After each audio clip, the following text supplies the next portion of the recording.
You're listening to episode 96, Samarrah's Story, a son with an Ependymoma brain tumor.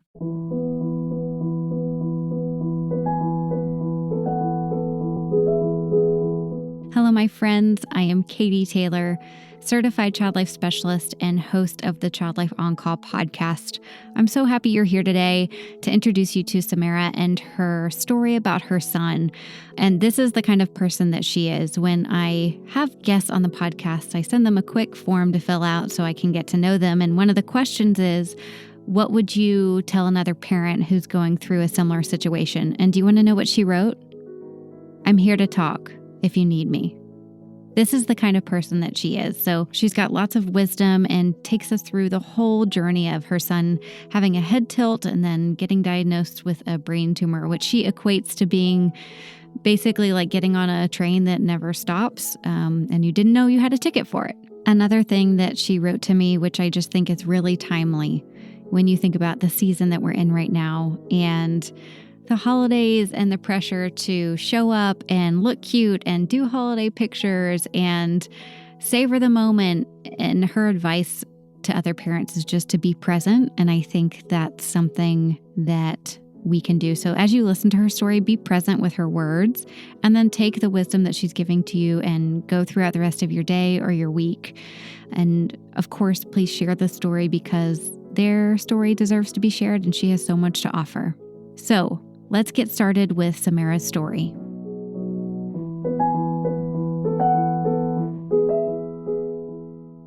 You want to just start off talking about you and your family and where you guys come from? Sure. So my name is Samarrah and we live in Massachusetts, north of Boston. And it's my husband and I, and we have an older daughter and a son. My daughter's 8 and my son is 5. And I'm very grateful that we live in this area for kind of all of the resources that are available here and for the childhood cancer world, really because of the amazing medical care that is here. When my son was first diagnosed, and I just was like, oh, we're in the right place because I couldn't think of a better place to be in terms of hospitals and social work and care and everything. So just really grateful for the location. I think the whole process is kind of filled with like, looking back, you find these things that are the silver linings, right? That you didn't quite realize there. And the medical care is definitely a piece of it. Having, our family nearby has been helpful as well. So I can tell you a little bit about kind of how we kind of came into this world. So my son, right before he turned 2, we were at the playground one day and he just kept tripping. Like he fell like 3 times in like the half an hour that we were there. And it was just very unusual because he was like a very kind of active kid. And so like to trip and fall over nothing that you could see just struck me as odd.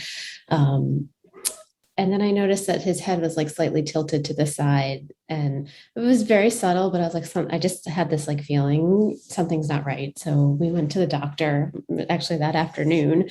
And the doctor was like, it's probably no big deal.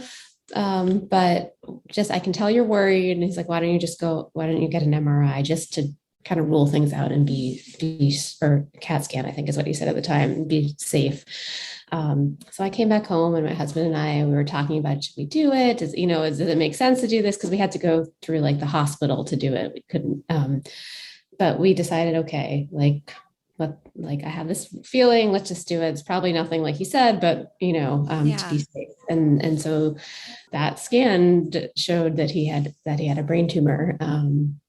So that was kind of an unexpected finding, of course. And, ever since that moment, things changed forever, right? Like you hear news like that. And I just kind of remember, like, I felt like the floor just fell and everything just kind of, I thought it was like the end of the world, pretty much was my feeling at the moment. And it was the end of something that we knew, but it was also we began a new type of journey, I guess. Mm. So from that moment, it was very high speed. Like once they kind of figured out what was going on, it was called an ependymoma. And we just went, it was right before Thanksgiving, and they were like, go home, enjoy Thanksgiving. And I was like, enjoy Thanksgiving. What? It was on, I don't remember what day of the week, but they sent us home for the weekend. So it must have been like Thursday or Friday. So we were home for the weekend. Then he had to come back on Tuesday morning for the surgery. And I was like, I just remember that we have some photographs of that weekend. We had we tried to be as normal as possible. We went to the park, but like we're all just like depressed and like Of not, course. Yeah.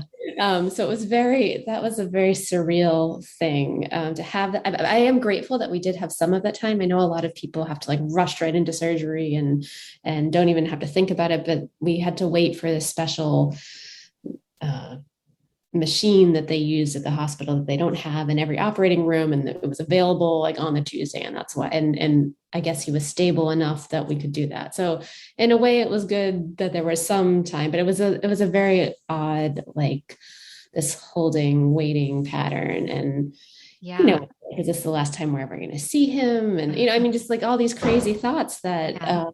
you can't help but have. Yeah, that actually aren't so crazy. Right, right, You right. just No, get and told your son has a brain tumor, and it's like, how do you process that and celebrate Thanksgiving? It seems, right, right. yeah. So talk to me about that.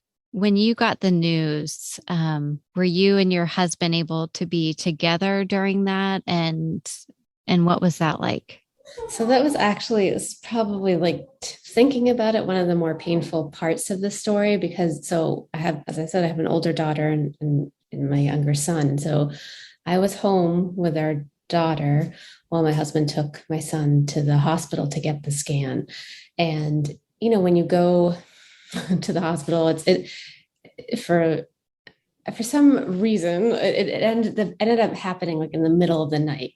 So Mm. even though he went like at 5 or 6 o'clock, it wasn't until like 2 or 3 in the morning that we got the scan and we got the result. So my husband called me at 2 or 3 in the morning. I was asleep. He actually, like, I didn't hear the phone at first, so he called and left a message, and he called back like a minute later, and I did hear it the second time, thank goodness. I mean, I had the phone like literally next to my Yeah. head, but I wasn't. And so I was like, he's a mess because he's the one receiving this news. He's also a physician, so like he knows enough, like a lot, and that is almost harder, I think, Mm. because he's seen a lot. So that was. I just feel so awful that he was alone with that news before we could actually talk and then I wake up and he tells me, and then I was like, I think my first response was like, this is a joke, right? Like, this is a bad joke. Not that he would ever joke about it, but like, I couldn't even believe it. And then I was like, oh, no, no, this is real. This is real. And then I was up, and then I don't think I slept again for like 6 months, honestly. Yeah.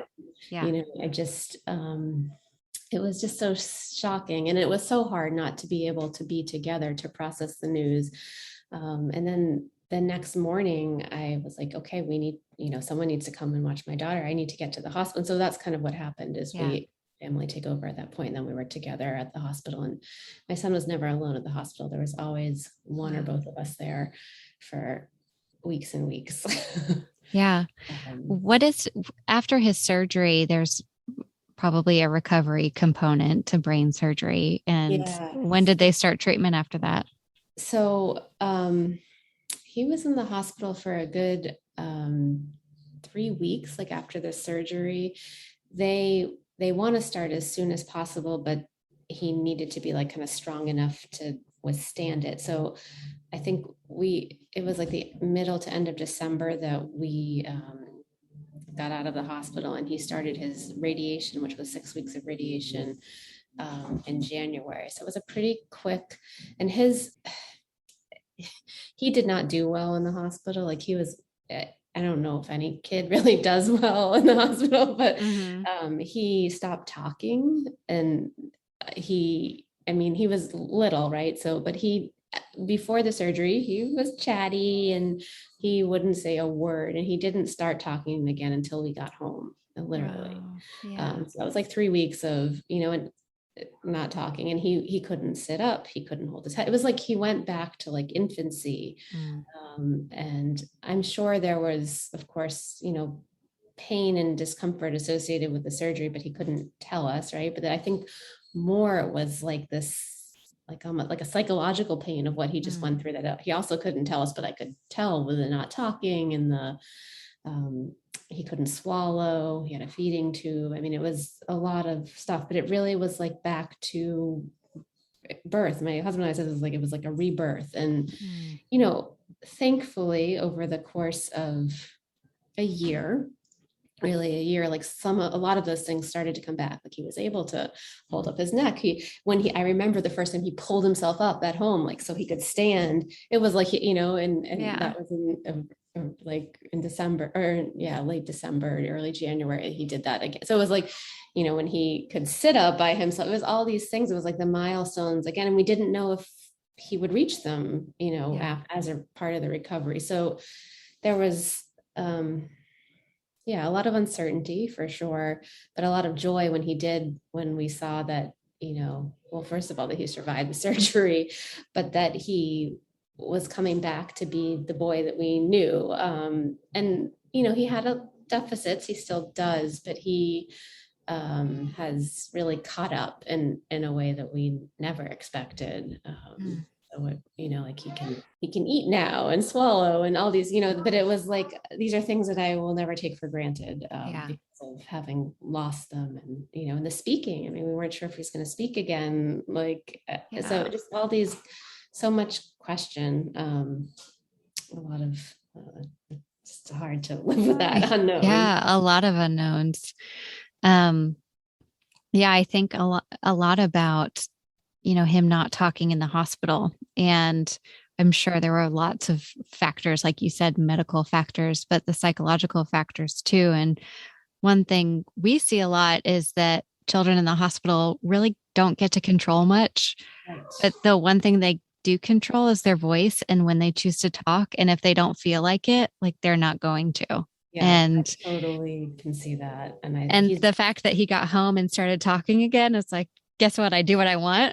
Right. Exactly. When I want to. Yeah. Yeah. And as he's gotten older, that's definitely like his personality. He's a very strong kid. And so it totally suits that. That's, I know for kids that have been through, medically involved, like it's hard. There's so much that's be out of their control.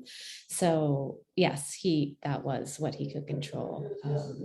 So thinking about your husband being a physician, did he take on a lot of the appointments and checking with doctors and the symptoms, or what roles did you guys play in his treatment? Well, the first thing he did, he took out like his medical textbooks from like, from medical school about like the brain. And really we both just got like educated, because this was like, even like our PCP, or my son's pediatrician, like she has never seen one of these in her practice, right? In like 30 or 40 years, like it's just not that common. So we just kind of, him more than myself, but I got the general. I feel like I know a lot about the brain than I knew before. Really research like what's going on, the science of it, the anatomy and all of that. And then he kind of took it on himself to really jump right into the research of what's being done for treatment. And so, yes, he became kind of like the expert in that. And like, we have like database of just so much information in that way. And, he's a really smart person to begin with, but he's a very creative thinker. And so knowing that he like has his mind focused on that, to me, it like gives me such peace, because I feel like if anyone is going to solve something like this, it's going to be someone like him, because we have skin in the game. He cares. Like, this is not just like a job, or like, this is our son. This is our future, or our son's future too. So that's the one thing that has been kind of, I guess, hopeful in the situation. But we both went to all of the appointments and just kind of, I don't have a background in medicine. I'm a social worker, but you become like pretty versed in the medical, like just from being in it. So I feel like, yeah, I know ependymoma. Yes. Yeah. Yeah. It's, a parent said it really good on this podcast once. It's like, well, when your child's life is on the line, like you Yeah, get educated yeah, real fast because exactly, you really exactly. don't have a choice. Right, right. And so, and I think, especially with something like ependymoma and probably a lot of brain cancers in general, there's so little information out there. Like it's not a huge chunk of time to really read everything that's out there because Yeah. there's not a lot of it's not like this overflowing with Sure. resources and Yeah. people thinking about it and trying to solve it. Speaking of that, were you able to connect with any other families or communities during that time, or were you not quite ready yet, or what worked for I you? think, for the first like 6 months after diagnosis to maybe even like a year, I was just in like autopilot, just trying to Mm. like Yeah. survive, get us all through. After about a year, I of course, like, I'm a social worker, so I'm always like thinking about like Hmm. those connections. And so I did reach out to like the social workers on the hospital staff. Child Life was always super helpful when we were like inpatient.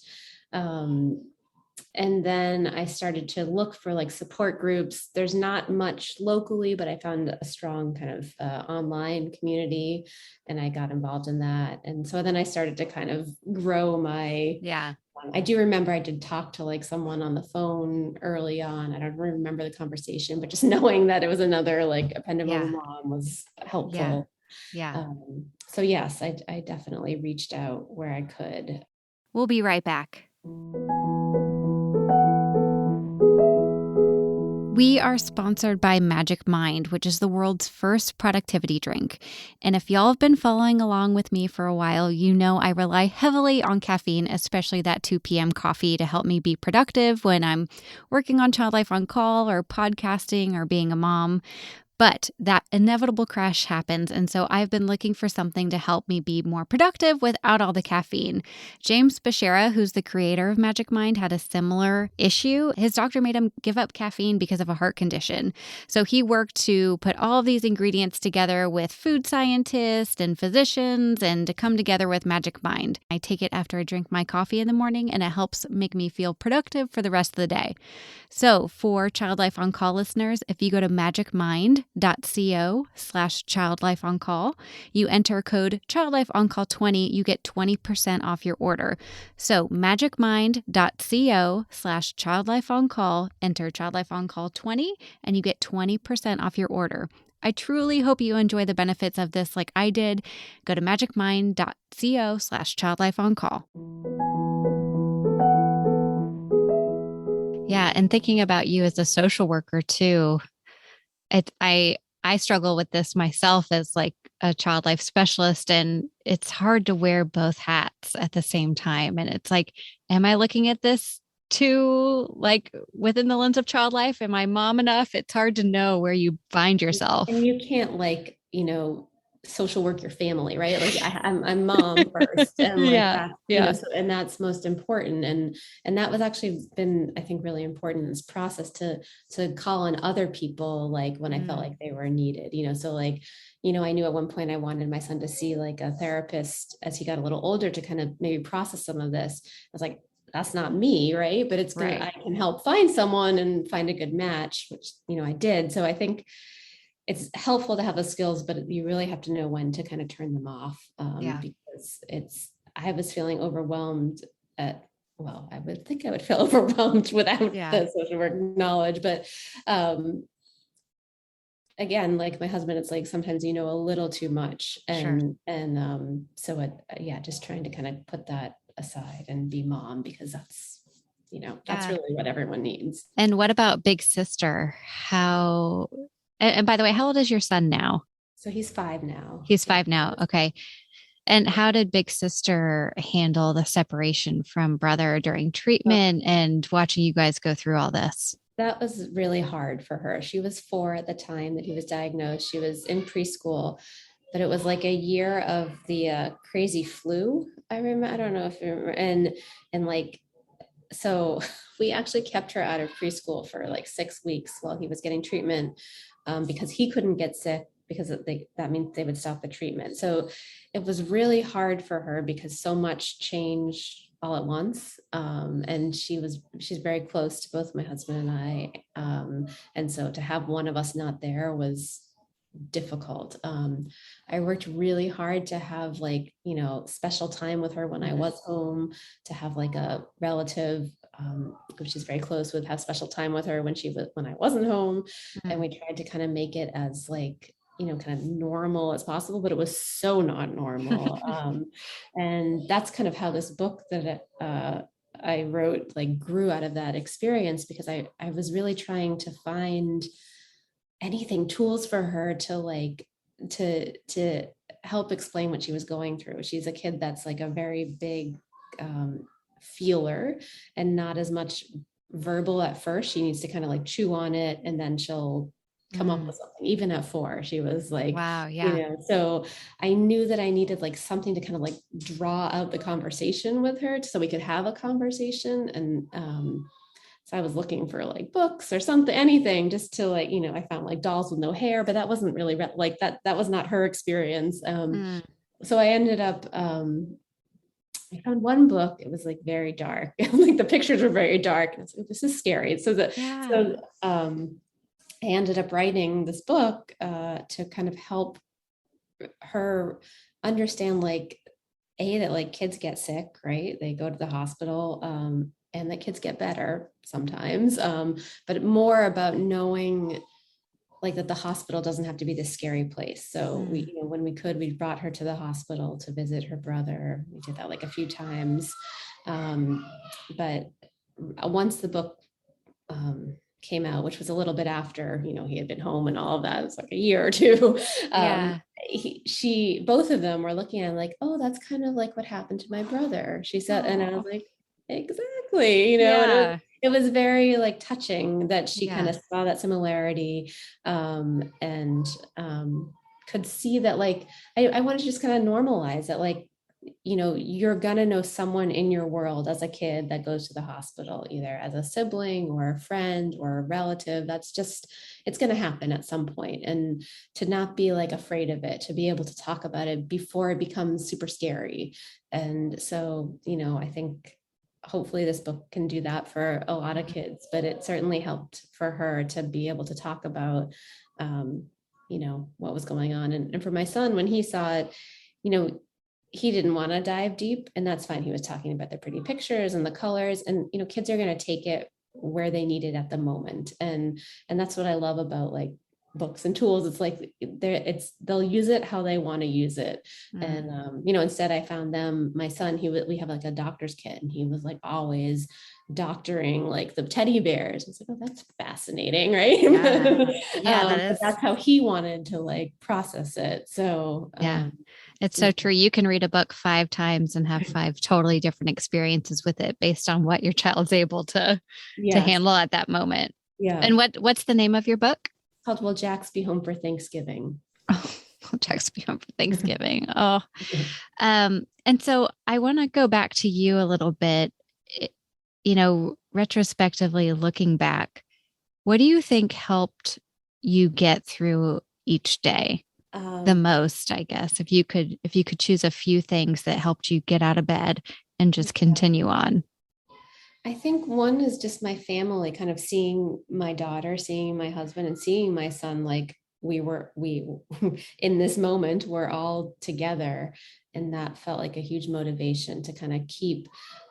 The one thing that I kind of said when my son was first diagnosed is that if he survives this experience, like I want our life to be as normal as possible. Like once he's recovered, like I want him to have like a childhood and as good a life as he can for as long as he can. And that has always been like my motivation for him and for our whole family, that like just that I want us to live to live, right? To be experience life, because you're not guaranteed it, right? So if you have it, take it and honor that. And so I that's always kind of in the back of my head, that like, well, here I am breathing, like, so let me get up and face the day. And not that there are not challenges. I don't mean to like sugarcoat any of this. It is not always easy.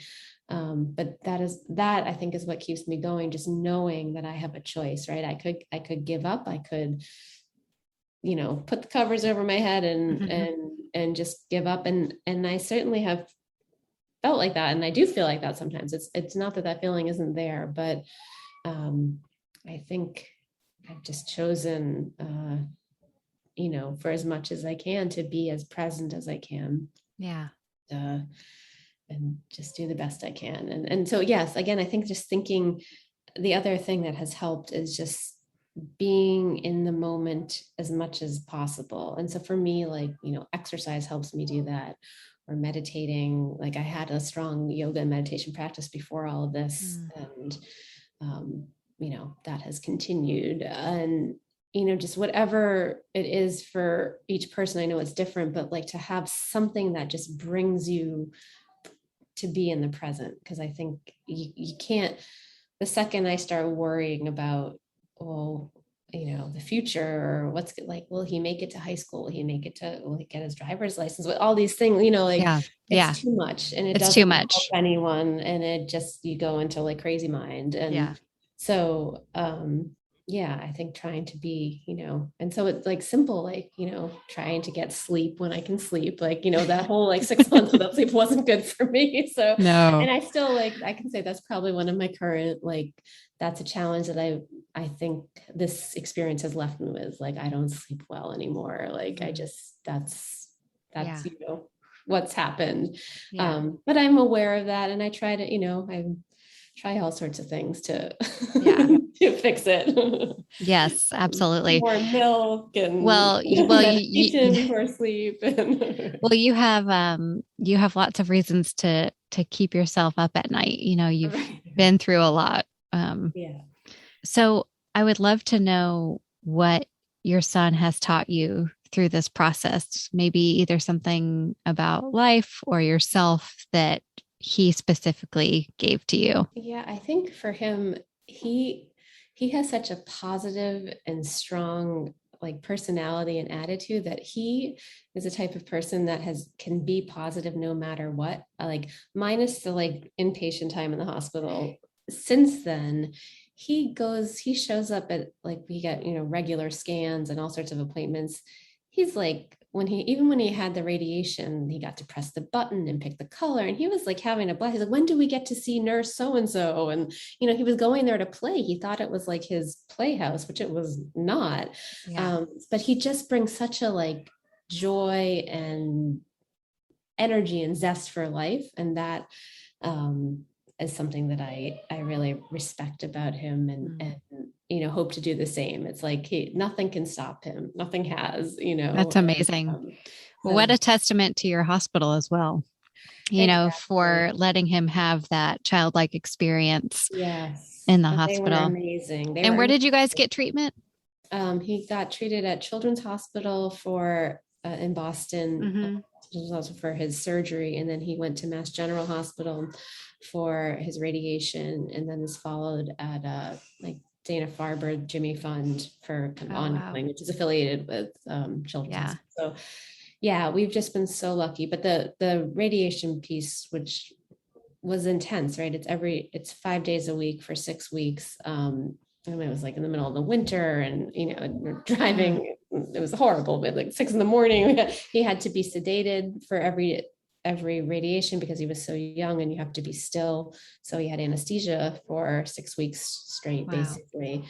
But he would show up there. I mean, it's like horrible, right? He'd show up there, and like, there would be toys to play with, and the nurses were so amazing. The doctors were amazing, and they were just, they really cared, and I could feel that, and I'm sure he could too. So he was in good hands. Well, big shout out to that hospital for making that experience, which for all aspects should have been completely traumatic and Yeah. wasn't. Yeah. No, I would be like crying in the car driving there just because it was so terrible. And he's like, like, do, do, do, do, do. Yeah. Oh, gosh, we have so much to learn from our kids. Yes. Yes. Well, the one thing too, so as I said, he's 5 now. He has no memory of this. I mean, no, I mean, I'm sure there's like, of course, like the residual trauma that I'm very aware of that we process, but in terms of like a kid, he does not remember the surgery, the scan, the radiation. We do go for quarterly scans, and he does remember those, but that's like different. Mm-hmm. So, but yeah, so in a way, he's kind of like moved past it, right? Because it was something that it's all done. Yeah. What a gift for you sharing this though, because I imagine when he's older, right, that's when kind of those thoughts will come back up of what was that like, and Right. having your very like loving and thoughtful story being shared like this, I can only see as a gift for him to be able to know what happened, because I would want to know, what happened that I don't remember. To like, talk about it, understand it, and as much as he wants, as much that would be helpful to him. But yes, I agree. I think if something like that, I had a traumatic kind of birth, like, and I was in the hospital as a newborn for a long time, and I have no idea, right? I don't remember that, but I have so many questions from my parents. Well, what was it like? And what was going, Exactly. And so I think, yes, you want to kind of know those things. Yeah. Well, thank you so much for being so vulnerable with us and sharing your family story. Is there anything else that we left out that you feel like you wanted to share or you want other parents to know? I think just to know that like you're not alone. It might feel like you feel like you're alone when you first hear these words, this diagnosis, but that the more you can kind of reach out and connect to people that have been through something similar, there's so much support in this community that the joyful noises of children. Right. That's life. Yeah, but it's not, it feels like life could never go on when you hear kind of like difficult news, but it always does. Even no matter, it might not look like what you expected it to look like, and you can't even plan for what it will look like, but it always does go on, and that is a gift. Oh, awesome. Well, thank you so much for being here today. And if we want to buy your book, how can we do that? Yeah. So my husband and I created a foundation to support research toward ependymoma, and all the profits from the book support that research. So it goes directly to the foundation. So it's called the Ependymoma Research Foundation. And then we have a website, ependymoma-researchfoundation.org. And you can buy it on the website.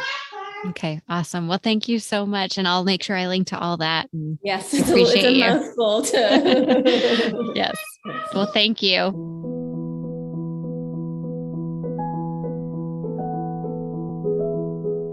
Thank you for listening to the Child Life On Call podcast. I'm your host, Katie Taylor, and you can follow us at Child Life On Call on Facebook, Twitter, and Instagram. Please rate and review to make it easier for other families to find us. We have cute merch available at www.bonfire.com/store/childlifeoncall, and you can listen to more episodes and find resources at childlifepodcast.com.